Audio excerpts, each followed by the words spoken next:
Halo. Catherine sini. Saya sini sini tempat mana ah? Pulau Keri. Pulau Keli. Okey, saya hari ni kenal ni kawan baru hari ni kami kenal kan.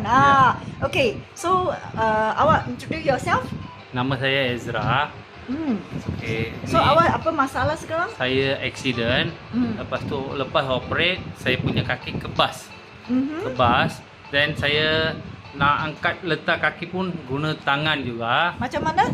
Boleh tengok macam mana? Sebelum ni saya ni macam letak. Okey. Then mau alih depan pun macam ni juga. Okey. Okey, lagipun depan tu satu baris kaki jari kebas. Okey. Okey, lepas guna ni alura stokin.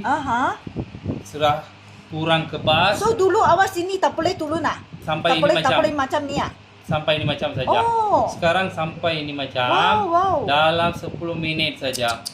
Then ini pun surat terangkat, surat angkat tangan. Oh, memang before that awak susah ambil lah. Before that saya kena mesti mau guna tangan. Mesti mau pegang ini macam, kena tarik ini macam. Wah, 10 minit saja. 10 minit saja. 10 minit saja. Bagus. Sekarang sudah okey. Okey, awak boleh kasihkan kalakan kalau orang belum cuba lagi. Apa kan kalakan bagi mereka? Kalau tak cuba, ini yang time untuk cuba. Tolong cuba, boleh dapat lain punya ini. Mesti kurang sakit. Yes. Thank you. Okay, welcome.